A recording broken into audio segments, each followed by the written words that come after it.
Hi viewers, welcome to our channel. ప్రస్తుతం మనతో పాటు ప్రముఖ పొలిటికల్ అనలిస్ట్ అంకమ్మరావు గారు ఉన్నారు. వారితో ఒకసారి మాట్లాడదాం. సార్ నమస్కారం. సార్ నమస్తే ఆదిత్య గారు. సార్, లోక్సభ ఎలక్షన్స్ ముందు మరి కేసీఆర్ గారు రంగంలోకి దిగారు. ఆయన ఇవాళ ప్రమాణ స్వీకారం కూడా చేయడం చూస్తున్నాం. అలాగే వాళ్ళ ఎమ్మెల్యేలతో మాట్లాడుతూ దాదాపు 8 వరకు స్థానాలు మనమే గెలుస్తాం, దాంట్లో ఎటువంటి డౌట్ లేదని కూడా చెప్పడం చూస్తున్నాం.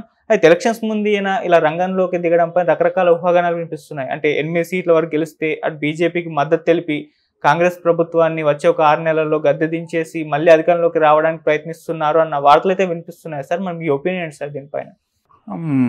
అంటే ఆదిత్య గారు, ఇప్పుడు ఏంటంటే ముందుగా తన శాసనసభ్యులను కాపాడుకోవాలనే ప్రక్రియలో భాగంగానే ఇలాంటి మాటలు మాట్లాడుతున్నారని అనుకోవాలి. మామూలుగా ఇంతకుముందు ఆయన 14 లేదా 16 మనకు వస్తాయని చెప్పేవాళ్ళు. ఎందుకంటే మిత్రపక్షం కాబట్టి ఎంఐఎంఐని వదిలేసి మిగిలిన 16 మనకు వస్తాయని చెప్పేవాళ్ళు. దాంట్లో ఇప్పుడు సగమే చెబుతున్నారంటే దాని అర్థం వాళ్ళ శాసనసభ్యులను కాపాడుకోవడం కోసం ఇప్పుడు రేపు జరుగుతున్నటువంటి రాజ్యసభ ఎన్నికల్లో కూడా రాబోతున్నాయి కదా, దాంట్లో కూడా మళ్ళీ తన పరువును కాపాడుకునే ప్రయత్నంలో భాగంగానే ఆయన ఇప్పుడు ముందుకు వచ్చారని చెప్పని భావించాలి. ఇప్పుడు గతంలో తెలుగుదేశం పార్టీ వాళ్ళని కావచ్చు, కాంగ్రెస్ పార్టీ వాళ్ళ శాసనసభ్యుల్ని మరి ఆయన తన పార్టీలో చేర్చుకున్న విధానం, వారికి మంత్రి పదవులు ఇచ్చిన విధానం కూడా ఆయనకి అనుభవమే కాబట్టి అలాంటి ప్రయత్నాలు జరుగుతున్నాయని ఇప్పుడు 5 శాసనసభ్యులు వెళ్ళి రేవంత్ రెడ్డి గారిని కలవడంతో ఒక ఉలికిపాటు అనేది ప్రారంభమైంది. ఇంకో భయం ఏంటంటే భారతీయ జనతా పార్టీ కబలించేసి వాళ్ళు తిరిగి అంటే ఓ కర్ణాటకలో లాగా లేకపోతే వేరే రాష్ట్రాల్లో లాగా ఇప్పుడు మహారాష్ట్రలో జరిగినట్టుగా కాంగ్రెస్ పార్టీని చీల్చి మళ్ళీ వాళ్ళకి అధికారంలోకి వస్తుందని అదే భయం కూడా ఉంది. కాబట్టి వీటన్నిటిని నివారించుకోవడం కోసం ఆయన ముందస్తు చర్యల్లో భాగంగానే ఇలాంటి మాటలు మాట్లాడుతున్నారని చెప్పనైతే భావించాలి.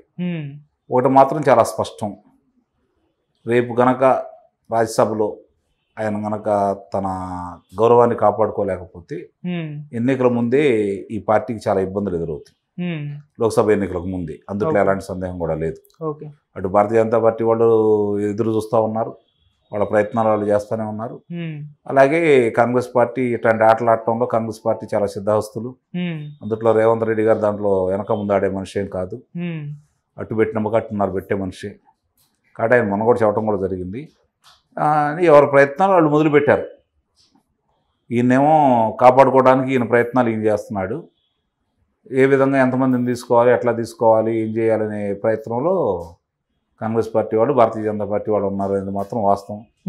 ఎందుకంటే వీళ్ళు చెబుతున్నారు కదా, లోక్సభ ఎన్నికలు అయిపోయిన తర్వాత కాంగ్రెస్ పార్టీ ప్రభుత్వం ఉండదా అని చెప్పని.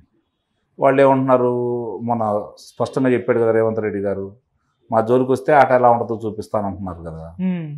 కాబట్టి ఇరువురు వాదనలు కనుక మనం విన్న తర్వాత ప్రస్తుతానికి అధికారంలో ఉన్న పార్టీకి వెళ్ళి మొగ్గు ఎక్కువ ఉంటుంది. కాబట్టి వీళ్ళు అదే ఇలాంటి మళ్ళీ ఈ ప్రక్రియ మొదలవుతుందేమో కాబట్టి తన శాసనసభ్యులను తను కాపాడుకోవడం కావాలి.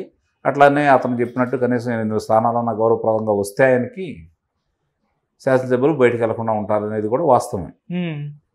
మరి అప్పటిదాకా శాసనసభ్యులు కాపాడుకోగలిగితే మాత్రం చూడాలి ఏం జరుగుతుంది. దాని గురించి వచ్చాడనే భావిస్తున్నాను. ఓకే సార్, మరోవైపు బీజేపీ అంటే ప్రభుత్వాలను కూల్చేసి వాళ్ళ గవర్నమెంట్ని ఫామ్ చేయడం కొన్ని ప్రాంతాల్లో మనం చూస్తున్నాం. సో ఇప్పుడు మళ్ళీ మరి తెలంగాణలో అటువంటి సిచ్యువేషన్ వచ్చే అవకాశం ఏమన్నా ఉందా? అంటే అదే అంటున్నారు మరి కేసీఆర్ గారు ఇక్కడ స్థానాలు గెలుచుకొని బీజేపీ సపోర్ట్ చేస్తే. ఇప్పుడు రేపు కేంద్రంలో కనుక భారతీయ జనతా పార్టీ 300 పైచిలుకు స్థానాలు కనుక సంపాదించుకుంటే ప్రమాణ స్వీకారం అయిపోయిన ఒక 6 నిమిషంలోనే మొదలు పెడతారు ఇక్కడ ప్రక్రియని. ఒక వారం రోజుల్లో ముగించేస్తారు, అందుట్లో సందేహం కూడా ఏం లేదు. వాళ్ళు భారతదేశంలో వేరే వాళ్ళని అంటే పశ్చిమ బెంగాల్ లాంటి చాట పెద్దగా ఏమి ఇబ్బంది పడుతున్నారేమో కానీ వాళ్ళు తమిళనాడులో లాంటి చోట్ల తప్ప మిగిలిన చాట కూడా ఎక్కడా వాళ్ళు ప్రభుత్వాలని మనుగడ సాగించే అవకాశం ఇవ్వరు. వాళ్ళు తీసుకుంటున్నారు వాళ్ళు, ఎందుకంటే వాళ్ళు ప్రజాస్వామ్యబద్ధంగా గెలవాలని కోరుకోవట్లేదు కదా. వాళ్ళ బలప్రయోగం ద్వారా వీళ్ళని అదుపాజ్ఞలో పెట్టుకోవాలని ప్రయత్నం చేస్తున్నారు. అన్ని రాష్ట్రాలని కబలించాలని భావిస్తున్నారు వాళ్ళు.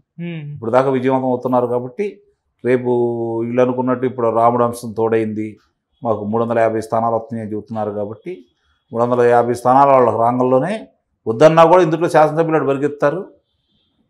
అలాగే బీఆర్ఎస్ వాళ్ళని కబలిస్తారు, తిరిగి మళ్ళీ ఒక ఏకరాష్ట్ర ఇండియాని తయారు చేసేసి ఇక్కడ ఈ రాష్ట్రంలో కాంగ్రెస్ పార్టీని లేకుండా చేయడానికి ప్రయత్నం చేస్తారు, అధికారంలో లేకుండా. అంటే ఓకే. అందరూ శాసనసభ్యులు వెళ్ళరు కానీ ఒక ఏకరాష్ట్ర ఇండియా లాంటి వాళ్ళని తయారు చేసుకొని వాళ్ళు ఈ రాష్ట్రంలో కాంగ్రెస్ పార్టీ ప్రభుత్వాన్ని దించడానికి వాళ్ళు ప్రయత్నం వాళ్ళు చేస్తారు, విజయవంతం కూడా అవుతారు, అందులో సందేహం కూడా ఏం లేదు. ఓకే సార్, కాంగ్రెస్ ప్రభుత్వం అధికారంలోకి వచ్చిన తర్వాత 2 వర్షన్లు అయితే వినిపించేస్తారు. ఒకటి, ఎక్కువ రోజు అధికారాన్ని కాపాడుకోలేదు, 6 నెలల్లోనే దిగిపోతుంది అని చెప్పేసి.